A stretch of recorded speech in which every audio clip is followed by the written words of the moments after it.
Back on the Exit 52 podcast, presented by Jimmy's Famous Seafood, Monday, September 9th, 6:09 p.m. My name is Jake Louque. I'm joined in the virtual studio here by Arditti, doing a little belated series recap, little series look ahead as we await first pitch here up in Boston at Fenway Fucking Pack. My name is Jake Louque, and I'm joined, like I said earlier, not sure why I'm repeating myself, by Arditti. Buddy, how we doing? We're good. We're tired, but this is the schedule that we live, and yeah, it's not a great weekend for somebody on Twitter was like, what just a bad 4 days from Thursday to yesterday, and I said it reminds me of the weekend of the playoffs where we had that Saturday. The greatest Maryland sports weekend of all time. It's just This fucking could be an all-timer. We got the O's at 1. We got Terps at Ohio State with a decent chance to win. And then the next day it's game 2 and the Ravens and Steelers. And Ravens in Pittsburgh, yep. And then, if you remember, the Orioles went into a rain delay, before the game, they postponed it or whatever, right as the Terps blocked Ohio State went for it on 4th down and Maryland got a big stop, and then I think they went down and scored, and everyone was like, "This is it. This is the momentum that we need." And then everything just fell apart from there. And I think they lost by 20. And we know how the playoffs went, and we know how the Ravens Steelers game went. And that's kind of what this weekend was from Thursday on. And yeah, it's again, JoJo looked at me literally. And people think I made this up. She looked at me and was like, "Why do you like sports?" And I was like, "You know what, babe? I don't know. I can't. I'm not in a position to answer that question right now." Did you get any Ruth Conda points off of that? Did you tweet it out? I did tweet it out.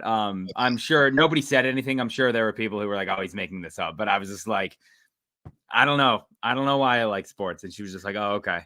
And so we just went on from there. But yeah, pretty brutal sports weekend, and in this it really town, makes no sense when you think about it. The negatives far outweigh the positives. You sit there and you talk yourself into it, and there's unhealthy habits associated with it for some people, and it affects your sleep. Like me on Thursday, I think I slept 3 hours and I had to work the next day.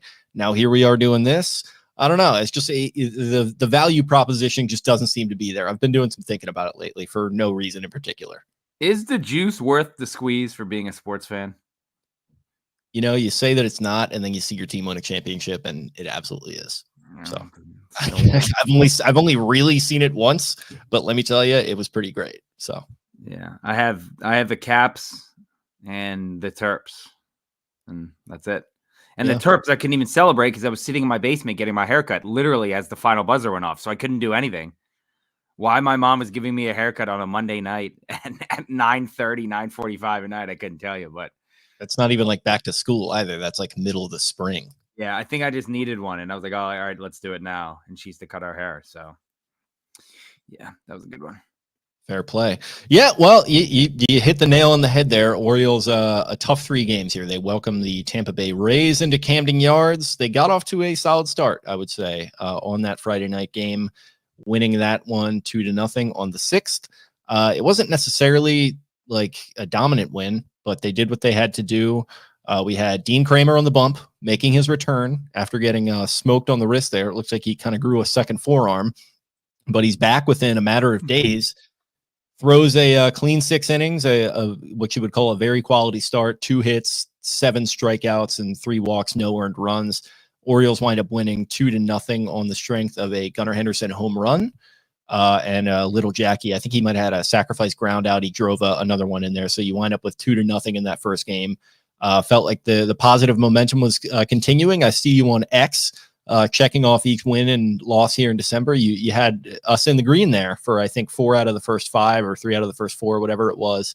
And this was a part of that. But next 2 games had a delayed start on Saturday. Winds up being 7-1. Zach Eflin, after all the talk and the hype, I think well-deserved around him. He had his first bad outing here. He really got shelled, went 5.2, 8 hits, 3 earned runs, a walk, and only 4 strikeouts. He's usually much cleaner than that, obviously.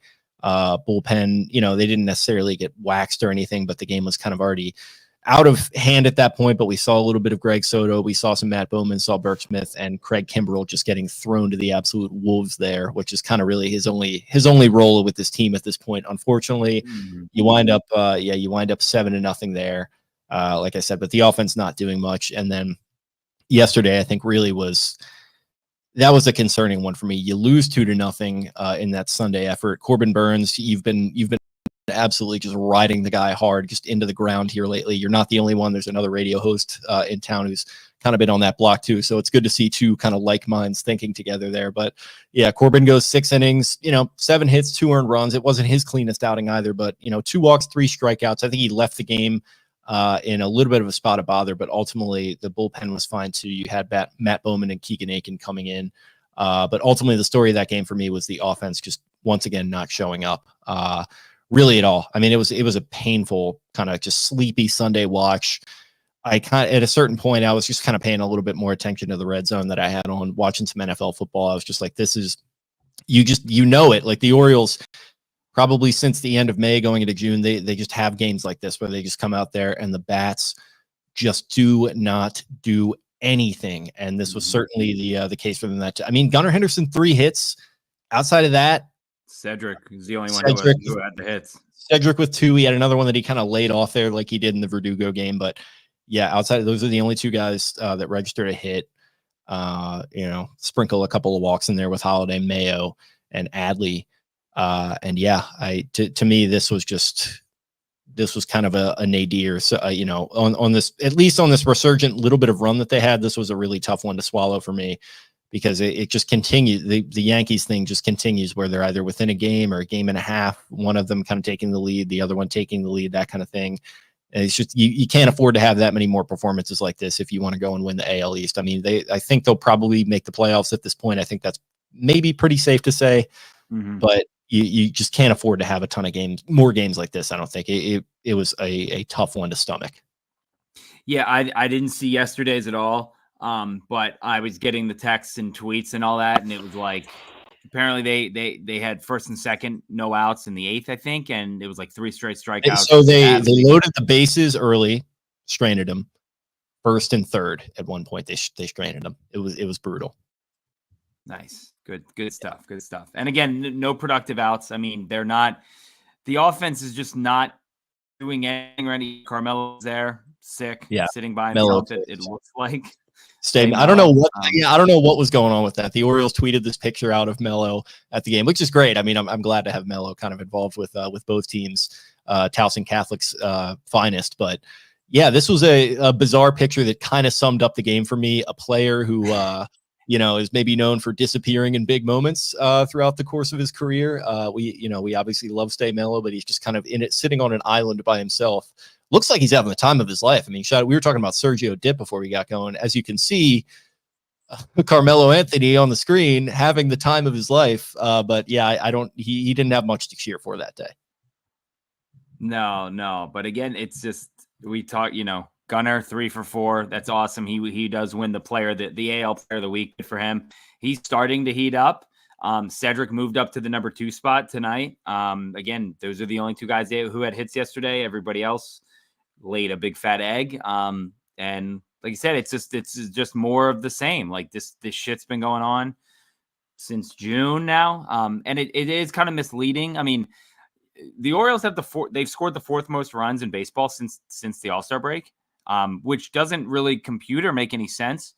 So again, I just said it. They scored the 4th most runs, but they don't seem to ever come through. Take away the Jackson double and then the Santander grand slam.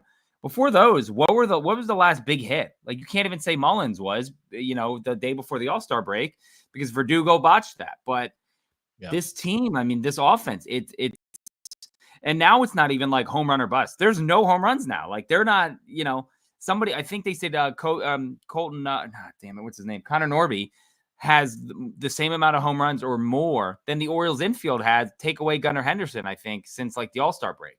It's crazy. It's just, it's very concerning. And again, this is not the offense that you want to go into the playoffs with. And I mean, that's 3 weeks away.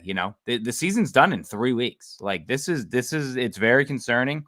And my buddy said it yesterday. He said, Corbin Burnes gives up 2 runs, and that's the game. That's it. The offense is not going to do anything. Like it's just incredible at how kind of they just don't do anything right now. I'm looking at it again. I was there on Saturday, 7-1. I mean, we thought, I will say this, we were sitting behind home plate when Gunnar hit that ball.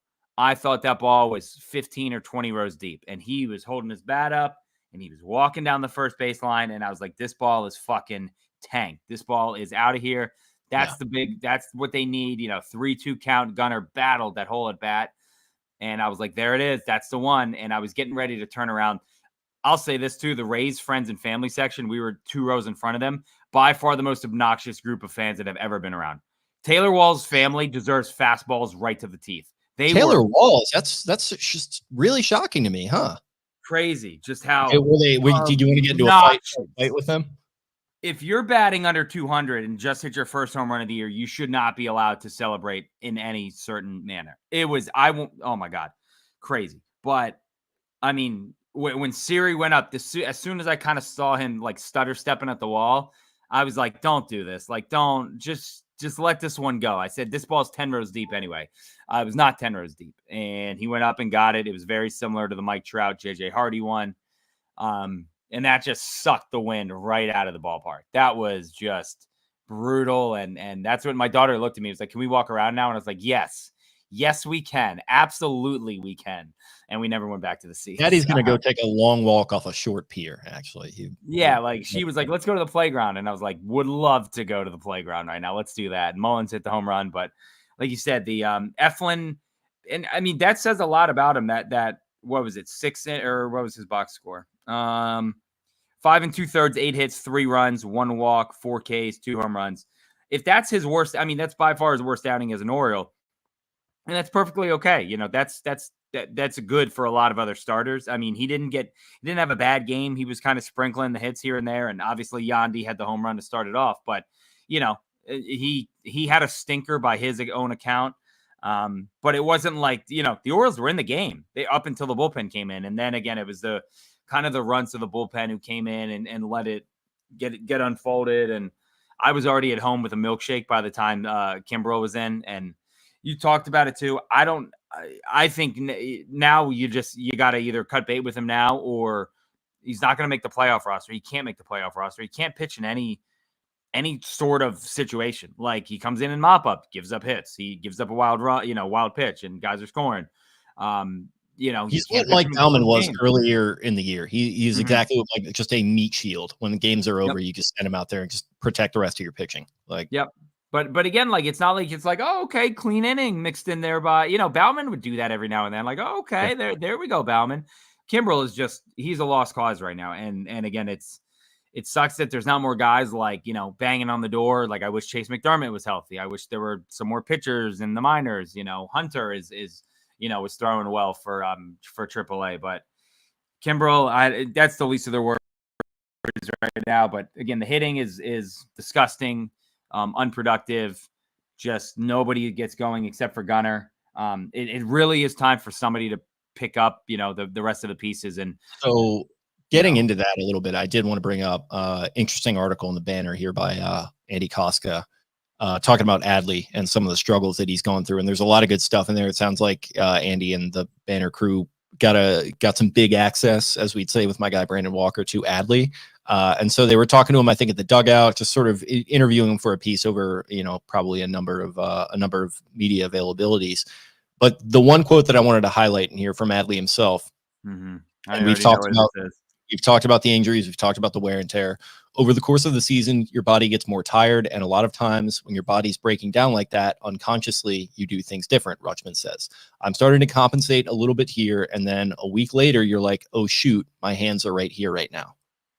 And it just goes into the idea that, like, it's all connected to the fact that this guy is, just physically and mentally just not in a good headspace right now. It sounds like he's been worn down, and that's no matter what position you play, but especially a physically demanding one like catcher, that is going to have compounding, rippling effects that is going to, it can really break you down. And we've been seeing that for months on end at this point. It kind of just makes you wonder, like, I mean, obviously I think they are going to ride this thing out with him. I don't foresee any extended breaks for him to help him kind of get back to where he needs to be, because that's just, you can't afford that right now as a baseball team. Like, you're probably not going to have that many better options coming off the bench. And, he's still a decent enough catcher, but it's just, man, it really just, this was a well done piece by the Banner, just really highlighting the fact that this guy's not in a good place right now, no matter, what he's trying to tell himself with some of this stuff, some of the other quotes in here where, baseball's an interesting game and all this kind of stuff. And he's just like, well, it's just adjustments and this and that. And I don't know, some of the hitting coaches, the now much maligned hitting coaches, I think Fuller is quoted in here a little bit, talking about, some of the technical aspects of what's going on. Obviously there's a lot of technical stuff going on, but I just think like mentally, this guy is not, he's just on a different planet right now. It's going to be tough for him to break out of this slump, I think. So did you see the other quote? I was just looking for it on Koska's timeline. I couldn't find it, but did you see the other quote where they asked him about a slump? And he said, my focus right now, it's something like this. I can't remember word for word, but he said something like, my focus right now is on October and playing well and getting to October and hopefully getting hot there. And I'd like to be at my best. I'd like to be at my best when October hits. They close the piece with that. Well, and then they asked him again, and he literally said the same thing. It was like, I would like to be at my best when October hits. And it's like, those are not the quotes that you want to hear from a leader. This guy is supposed to be the leader of this team. He's 26. He's supposed to be the face of this team. They have all the young talent in the world. He is that. Like, but those quotes don't scream leader. Like Gunnar, somebody else would be like, you know what? Yeah, I'm slumping bad. Not again. That seemed like a cookie cutter. Flip over the note page. Yes, I want to do well in October and blah blah blah. Like, I want him to be like, yeah, guys, you know what? I am struggling right now. It sounds like he's being deposed. Like, I do not recall. Like, but just like, I don't know. I want to take a little. What's the word? Like, just take control of it. Take ownership. A little accountability. Yeah, yes. Sure. Yes. And again, I just thought it was a weird quote, especially when they asked him again, and then he doubled down doing that kind of like copy and paste answer. It's like, come on, dude. Like, you gotta and have a feel for the moment, something like that. But I have the quote here from Ryan Fuller too, one of the Orioles hitting coaches. And again, I like the hitting coaches. I think they both, again, nobody had an issue with them last year in the first half of the season when they were killing the ball. Obviously, now everyone has a problem with two hitting coaches. I don't think it's that big a deal. But he said, ask co-hitting coach Ryan Fuller about issues with runners in scoring position. He said the batters need to realize, quote, I don't need to hit a home run. A single here is just as good as a home run because we score the guy and we get a guy on first base and we keep the momentum going. You know who should tell the players that? When he says the batters need to realize, you're the coach. Your job is to help them realize that, right? And obviously, they're in the big leagues. This is not my daughter's, 6U softball game yesterday. These guys know, hey, I can't be swinging for a home run every time. They know that. They've made it this far. But like that, again, that quote was like, what is going on?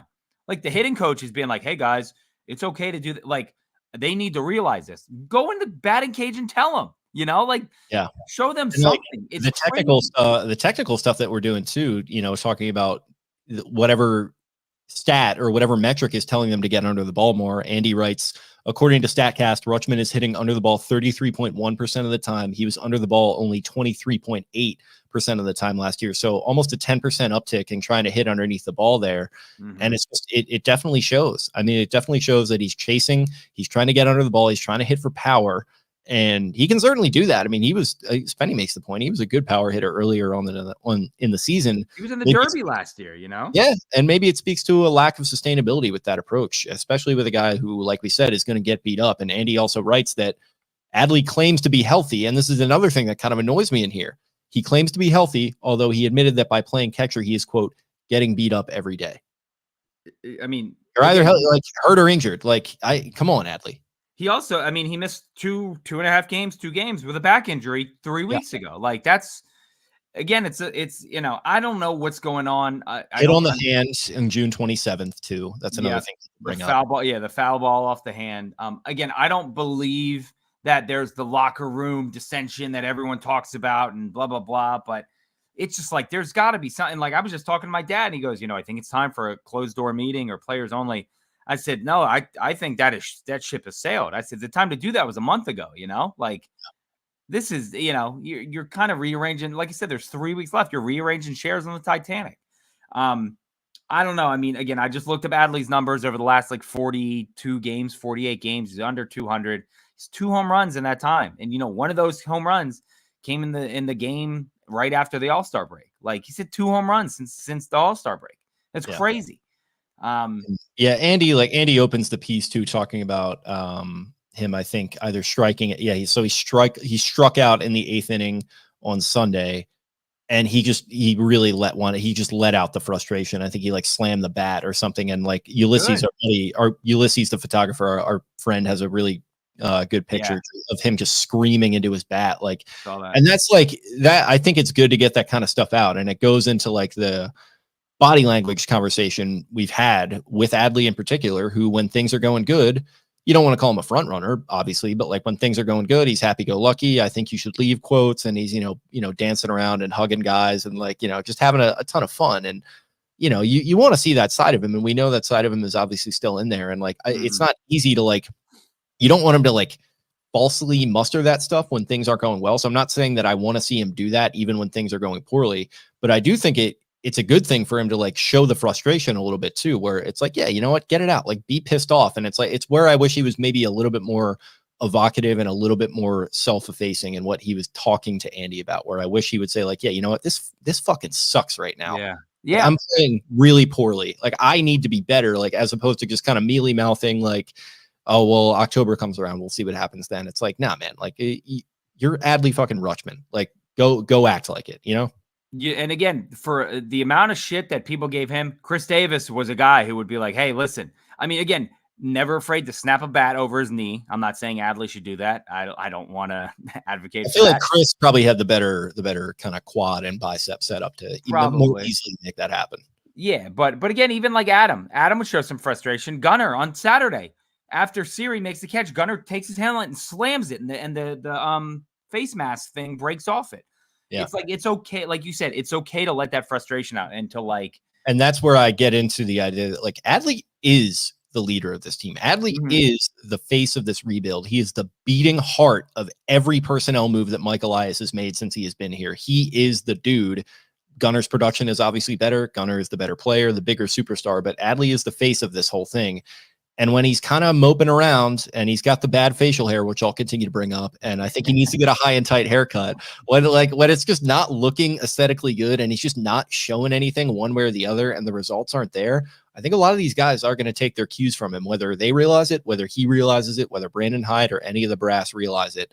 He is the dude and he is the face. And like, if he's not going to show anything, everyone else is going to take their cues from him, whether it's going well or it's going not well. And it has not been going well lately. And I think, I don't want to put it all on him. It's not, it's a team game. It's a team effort. But I think I just want to see something. I just want to see, the results change. And if the results aren't going to change, I want to see some of the approaches change. Yeah, absolutely. And yeah, I'm scrolling through Jacob Calvin Myers' Twitter. This is yesterday. Adley strikes out with 2 men on base. He's 0 for 3. He's 4 for 31 in his last 9 games. 33 for 88, which is $176 since June 29th. JCM is another great tweet. The Orioles frequently won this type of game last year, and even the ones they lost, it felt like they would come back and win. The 2024 team has pulled rabbits out of their hat this year and still could win this game, but it sure doesn't feel like they will. And again, I mean, how many games do you watch where it's 2-1 or 3-1 in the 8th inning, and you're going, they're not. No, this game is done. This game is over. The 7th inning, they're down 2-0. That's what I was talking about with just like paying more attention to red zone, because it just feels predetermined at this point. Yeah. It just feels like, you know what, they're not there today. They're not showing up today. I can just go like read a book or like watch football. Like I don't need to like be that worried about this. It's been a lot of, you know what, they don't have it. They didn't have it today. And that's perfectly fine. You're not going to be on every game. You can't be. But this second half, it's every other day where it's like, yeah, you know what, they just didn't, they didn't have it today. What's really frustrating about saying that is like they do have it. Like they have one of the best hitters in baseball. They have, a guy who theoretically should be one of them, who has certainly not played like it. They have guys throughout this roster that can put the bat on the ball. I mean, Eloy Jimenez, he's like a designated hitter at this point. He's a guy who I think has had some great moments, obviously, but, been a little bit streaky. And I think Jackson is another guy who has been very hot and very cold at times throughout the year. they're good enough to like be consistently hitting way better than they are. And they're good enough to not have just like no show type games that they've been having. That's what's so frustrating about it. They have the talent and it's just not showing. Yeah. Yeah. Yeah. Like I mean, they have it there at every position. Again, Santander has now, now he's back to being very cold and he can't do anything. And, losing Ryan Mountcastle, that really hurts. He wasn't playing his best, but he's still a professional hitter at the end of the day. And even though the home runs weren't there, that's kind of worrisome. But, O'Hearn is kind of slowed down too. And it doesn't help that Connor Norby is now the hottest hitter in the world for Miami. And, it's been Gunnar. I mean, Gunnar has kept this team afloat for 75% of the year now. And, it's the whole team. Like you said, there's all-stars. There's guys. Tony, you got to put respect on Tony's name, but like that's two guys. Yeah. Like, I mean, Tony's had a couple streaky weeks, but like I said, now Tony's ice cold and he just can't get it going again. And again, they're running out of time. That's what it goes into. If Gunnar and Tony don't show up, it's curtains. Like I said, say Tony doesn't have the June that he had. Say Tony has 5 home runs that month instead of 12 or 13 or whatever it was. This team is probably 5 games under 500. It's a completely different season. But I was talking with guys yesterday. Friends at softball, and my buddy's like, "What do they do?" And I go, "I don't know." Even like Brandon Hyde's quotes yesterday, where they asked him something, and he goes, they asked him something about like, "Well, have you thought about changing stuff up?" And he goes, "I've tried it all." And then today, he moves up Mullins into the 2-hole. It's just like it was again more weird quotes, and I don't know if it was just a weird vibe in the locker room or something. But it's like, what are these quotes? What do these mean right now? Like, what we got the Eddie in the comments here talking about Adley. Like he's just tuning in. He doesn't know if we covered Adley's unwillingness to address a slump. We did cover it extensively, so I'd rewind if you want some of that. But yeah, just weird quotes from guys all around. It's not just Adley, but that was obviously the big one. So yeah, I read that quote, and my dad was telling me that Cordell mentioned something on 105.7 today about it, and he had mentioned something like he said Gunnar is always willing to talk about it and be like, hey, here's what I'm going through, and I got to turn it around, and I will turn it around, and we'll be okay. I didn't hear the whole conversation, so I don't want to say Cordell said this or that, but I think that's true. You hear Gunnar like, I'm playing like dog shit right now. Honestly, I'm reading way far into it. Yeah, but Andy, so but like to the point that I'm about to make, like Andy opens the article saying Adley's a little bit more of a guarded guy. Like he's like, for as much fun as he is and appears to be, and I think like this is not an indictment on his character at all. We've met him. He's a great dude. We've had some fun interactions and we love the guy, but he's a little more guarded than a guy like Gunnar is. And I think, like when this always struck me as interesting. You were texting with one of the players that was going to the Barstool Chicago office when they were out in Chicago. Mm-hmm. And he said, Stowers is in, Westy is in, Cowser, whoever it was. He was like, they're all in. Rutch is a maybe. When Rutch is a maybe, that means no. That always stuck with me. The same with me. That's the same with me, though. Sure. That's me prefacing. I'm probably reading way too into it, but that always stuck with me in the last couple months, I guess, at least since it's been. I don't know. Maybe he's just a little more guarded and a little more aloof. And ultimately, there is nothing wrong with that. If he turns it around on the field, this will all be forgotten. We're kind of venting our emotions right now about the fact that there doesn't seem to be light at the end of the tunnel. Well, again, I mean, it would shock anyone if tomorrow he absolutely goes on a tear and he rips off a 12-game hit streak and he's looked better in these recent series, right? We've been talking a little bit about it that he's getting the bat on the ball a little bit more. He's more patient, but then like that just kind of went away this past weekend, and it just feels like one step forward, 2 steps back, which is frustrating. Yeah. It's very frustrating for us. It's frustrating for him. Obviously, you can hear it in the comments. You can just feel it in the comments without even having to read it. You know what he wants to say, and again, we kind of just wish he would say it, but that's where you got to feel from her a little bit too. Like when you're struggling at work and in any job, I'm sure you've done it. I've definitely done it. Like it's tough to like talk about in general. Imagine if like millions of people are like tweeting like, "Oh, you my fucking parlay," like all that, like that kind of stuff. He's got fans that are passionate that are tweeting at him. We've had a little bit of fun with the relationship stuff. I don't think in any serious fashion, but I think some people probably are getting a little weird about that with him.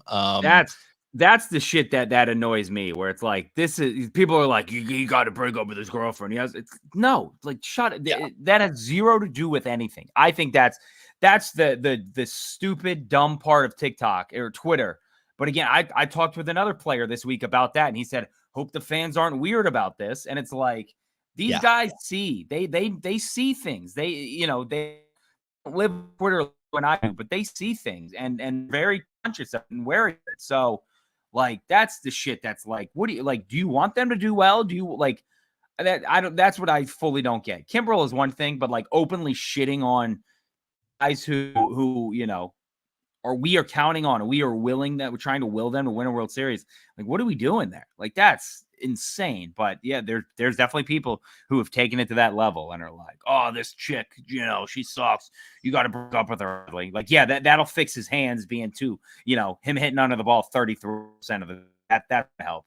For sure. As a person who's probably made my fair share of Jordan Spieth got married and then everything fell off a cliff jokes. I don't want to I don't want to go on climb Mount Pius too much a little bit, but they are just jokes. I'm just kidding around with that kind of stuff. I joked around with the Adley thing a little bit, but like that's all it is. We're just having a little bit of fun, and like anyone seriously talking about that should probably reevaluate some things. But ultimately it's like, you just want to try and support the guy through it. Like, don't be weird. And also don't be weird in the other direction. Let's not do the Trey Turner thing, right? Like, let's not go that far in the other way. Just let him figure it out. Like, I've seen that stuff too. And I'm like, I don't know. Like, I probably get tagged 10 times a week and someone being like, you know what we should do? We should give Adley a standing ovation when he comes up to the plate on a Wednesday night. And it's like, do it, man. Sure, do it. Like, I don't know what to tell you. As a kid who absolutely sucked in basketball and only made the team because I went to a small school, draining a 3 on my senior night when the game was like well in hand and we were going to win, and the gym just fucking burning the place down. People were freaking out because I made 1 basket. Let me tell you, that's like not as good of a feeling as you might think it is. It's like, yeah, I peed in the potty, right? Like, I did what I was supposed to do. I don't know. Like, for anyone who wants to do that, I think your heart's in the right place. Like, go to it if you want to, but I don't know. That's probably not going to be for me. Yeah, I told somebody that once. I was like, you go for it. I'm going to clap for him when he comes up to bat, but like, I'm not, it's like, let's just, they're going to figure it out. He's going through it. Yeah. Like, he's going through a slump. He hasn't like lost a family member, knock on wood. Hope nothing like that actually is going on that we're not privy to, but who knows? Yeah, I don't know. And again, I literally just hop on Twitter. Fenway feels like it's going to cure what's ailing the Orioles offense. Maybe that would be great. That would be very. I hope so. Very let's put a couple over that green monster. Let's get the dong bong flowing. Let's get little Jackie in the mix there. Another nice series for him, by the way. Defensively, he's looking pretty spry out there in the field. Yeah, he's playing defense. Well, I said he looks like a completely different player on defense. Obviously, the hitting is not, it's not picked up as we had hoped and wanted. Yeah, that catch on Friday night was dope. That was sick. And again, we didn't even, you talked about Kramer on Friday. Kramer had a no-hitter, a perfect game no-hitter. Yeah, it was I think it was a no-hitter. I think it was a no-hitter. I could be wrong. Yeah, I think it was a no-hitter going in the 6th, and then it kind of unraveled there. And him talking to the media, by the way, was the funniest thing. Like, he just like, I wouldn't call it dismissive, but he's like flipping his hair out. He's like huffing a little bit. Like, he hates talking to the media. He does, unless it's on Masson when he puts the hair, like the headset over his hair, which is just so comical. He's good in those spots, but like after the game, he's like, I don't know, it's just part of baseball. Like, he's just like giving these like funny, like, I don't know, it was just great. Like, Dean Kramer just really, really, like, for as up and down as he could be, he's just like such an entertaining like presence to me. I don't know why. I agree. But how funny is it that they win the start after?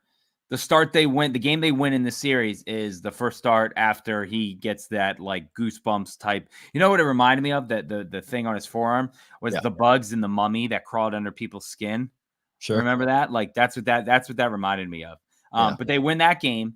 and then they lose the Eflin and Burns games. And it's no. Dean Kramer goes out there and looks like Cy Young, and then Zach Eflin gets shelled, and then Corbin Burns, I will say Burns has looked better the last 2 games. Yeah, I mean, the game yesterday, that's a game that they should have won. He gives up 2 runs and that's it. That was a real performance by him. That was not like me kind of moonwalking all over you because he like went 5 innings in the other one. So yeah, that was a real Corbin Burns performance, and he got let down, which is unfortunate. That's the offense absolutely let them down. They've done it, for months now, and like I said, even though they're 4th in baseball in runs since the All-Star game, they're just not putting together good hit, big hits. They're not hitting a gap. They're not, sending guys first to third.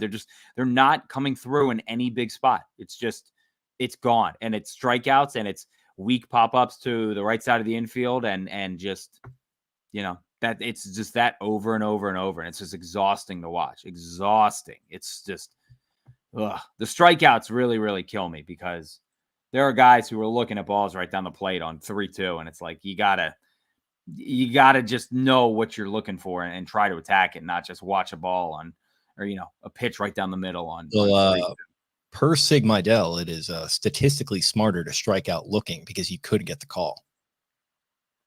Got that from Astro Ball back in the day. Sig in the booth the other night, by the way. Yeah, on the StatCast night, which a lot of people over 50 were like, "What the hell is this? Get this off my dad texted me. He was like, I hope we don't have this shit every night." I was like, I think it's only that. I don't think they're good at. Yeah, Elliot. Spoiler alert. I think you're safe. But shout out to Alex Fast. I thought he was good. He was. Yeah. Him and Ben had a fun dynamic. Kind of the. I did. I wanted to. I was coming up with a conversation in my head of what Palmer would say. Where he's like, well, just the shit that Alex Fast was like explaining. I would have loved to hear Palmer be like, yeah, I don't know. When I was, in the 60s or in the 70s, I just grabbed a ball and threw it. And, here, I didn't worry about spin rate or this rate or that rate or the wind coming in. Dude, if Palmer had been in there, this is no offense to Alex or even to Jim, but that would have been like Sean Salisbury and John Clayton on that ESPN segment back in the day. Just like stuffing the nerd in the locker type thing. That's exactly what I was telling my dad, where I was like, Palmer would be just like under his breath being like, this motherfucker, like, you win a World Series game in 3 different decades and then talk to me about spin rate, extra spin rate. Oh God. Oh, that would have been great. They need to do that again. Get Uncle Jim in there. That'll be good. But just like a one-on-one, no Kevin, just Jim and Alex. Like, have Kevin be in there, but he'll do like the Brett Hollander thing. Like, okay, now Jeff Arnold is going to take the play-by-play as I stuff my face with a burger. Shout out to Brett. I saw Brett on Saturday. We talked to Brett. Love Brett. Yeah, how was your little wiffle ball game with Jose Canseco? How'd that go? It was a softball game. Number 1, team steroids. We lost 19-6. I think I scored 4 of the runs. 2 of them were on pinch running for Jose, who cannot run at all anymore. He would hit. He was after that rough and rowdy performance. That's shocking. He could smoke the ball, but he could not hit. He was very nice though. He was great. Rick Dempsey was great. Al Bunbury was great. Bordick was great. Quadri Ismail was awesome. Josh Charles is my new favorite person in the world. He is the nicest guy in the world. He was. Just a regular guy, but no, it was cool. We played at the home of the Fighting Taylor Smythes. We saw the big donation that the Smythe family had made to the Calvert Hall baseball team. Yes, the Smythe family. I actually walked in yelling, "I know the Smythes," and they like rolled out a red carpet for me, and they're like, "Right this way, sir." They're like, "Oh my God, you are a man of intellect, a man of integrity, and a man of honor. We need to." Yeah, absolutely, but. No, it was fun. It was a good time. It was it's crazy playing softball in a field where it's 380 to the gaps. The field was so big, and the turf monster is real. My body is so sore just from playing 2 hours of softball on turf. Like, I can't imagine the guys at the Trop. My knees hurt. My feet were hurting during it. I was like, I know this is bad. Like, my hips hurt, my back hurts. And then you I think you actually struck out later in the game, and you were texting me about it, and you were like, you know what, when your body is kind of like starting to break down a little bit, that's when mechanically things can start to go wrong for you. So I actually I saw 4 pitches and 3 at bats, and I had 2 singles. Every ball went to the shortstop. I smoked 2 over his head. He's a 6'5" professional softball player. He won the MVP. And Rick Dempsey goes, wait a minute, you're telling me the professional softball player won the softball MVP? And he's like, no way. And then Bordick was like, they have professional softball players. But yeah, 2 for 3. I lined one right at him and didn't even get out of the box before it got there. That's how crazy the exit velo was. It was nuts. You should have seen it. But I tried to throw. I was going to throw Ryan Ripken out from left field. I didn't. And then he was fine. He got to base, and Ryan Ripken was fine. I thought Tippy Martinez broke his wrist. That would not have been good. Tippy was on our team. Rip getting into the Ravens are fine game. I'm enjoying that. I saw that. Yeah, that was no, it was fun though. It was neat to be out there and run around and work up a sweat. I thought it was going to be cold, so I wore my tights, and it was not cold down on the turf. It was very, very hot. So it was absolutely just miserable on Saturday. I went and played golf and wore pants, but didn't think, hey, 70-degree forecast, no wind in it. I go out there, didn't bring a pullover, and just wind whipping in every direction, rain coming in, kind of here and there. And I would not be surprised if I'm coming down with something. I think my immune system is different. I think I'm going to get through it. But yeah, that was not good. False fall. I was going to say, I'm expecting the text tomorrow from you to Spenny to be like, hey man, I'm really not feeling that well. Like, do you want to do jumbo set now, or are we just going to push this, or like, do you want to take it solo? So yeah, no, I'm going to I'll just yug some Dayquil or something. Maybe I'll take some NyQuil. I'll do a jumbo set on NyQuil. I think that would be a good that'd be good content. Don't eat the oxtail pizza or whatever Lamar is eating again. Yeah, not at practice today. God knows what's going on there. I wonder what he ate this time. Bad. You see that voice memo that he sent to that fan? No. I got Justice Hill blocking big ass number 95. That should not be going on if you know football. I got Bateman downfield. I got this big ass. I'm trying to throw it to fucking Bateman. I don't know if it's real. I don't know if it was AI, but it was like the funniest thing I've ever listened to. I'll send it in the group chat after, but it was very good. I was gonna say send that to me because I didn't catch that. He made some good points. That would be very funny. That would be very. I'm sure it's AI. It has to be fake. It might be, but people say that he does this sometimes. So like it wouldn't. Well, he also told that fan to eat a dick. So. Exactly. Like people were saying, like this is the dude that like tweeted this to a guy after a game. Like would it really shock you if like he had done this? And like he didn't like freak out or anything, but I think he made some good points that like like somebody was like calling him overrated or something because he like missed those 2 throws. He's like, I'm gonna set you straight, and good for him. Wasn't that the Jacksonville game last year or 2 years ago that he chirped at that person? Yeah, the Deshaun Jackson game. He went into the press conference and like somebody asked him about like the last time he was in Everbank or whatever it's called. He's like, I lost. He's like, I lost. So fuck this place. He literally said that. I do remember that. Yep. So, all right. Any thoughts on the Red Sox? First pitch in about 14 minutes here. They are as dead gets. Jared Carrabba, I've been talking to Jared. He is like, people are so over this team. He can't say anything on Twitter because he gets eaten alive because he goes on Nesson. So now they hit him with the, you're not a common fan anymore. You're on the payroll, blah, blah, blah. He's like, I can't tweet at all. He's like, he gets ripped now because they're like, you don't say what you really want to say because you're just a man now. The guy that was on a paycheck. The guy that was on their float 6 years ago isn't the common fan anymore. Who would have thought? And that's nothing against Carrabis, but like, what do these people expect? No, but they're like, you're afraid to speak your mind now because Nesson pays you. Meanwhile, Jared is the same guy who, when people were openly asking if John Henry was still like invested in the Red Sox at the Red Sox Fan Fest, Jared literally his first question when Jared interviewed him in front of like 1,000 people was, where do the Red Sox rank on like your priority list? And John Henry said hi. Like Jared just gets shit on because Boston sucks. Right. I mean, this has to be a series win. This is a team who you saw that like Netflix they haven't even been there the last couple of weeks because budgetary, like monetary stuff and their budget, and they're saving it up for the last week of the season or something. But yeah, I mean, this is a series where I think you got to go out and again win the series. I mean, Little Cade going tonight versus Bello. Let me see who's tomorrow. Gal Crawford. Cutter Crawford gives up a lot of home runs, I believe, so that can work. And then Wednesday is Dean versus Nick Pivetta. I mean, these are all winnable games. Like, these are all very winnable games. I think the Orioles have the highest walk rate in the last 2 weeks, and Bello walks like 4.5 per 9 innings. So be patient. This is where that like the Ryan Fuller, hey, not every swing has to be a home run. And I know it's tempting with the monster and all that stuff. It's like, this is where it's going to be okay to like be patient and try and work counts and hit, find the gaps and just go back to like the old school hitting. Like just try and just get bad on the ball and fuck launch angle, this and that. Just go out and hit and see what happens. But I don't know. I've postulated, I've said this before. I think they should try a game where they just don't swing at a pitch and just see what happens. Like with the way things are going, could it be much worse? Who could say? Maybe you get hit by a couple.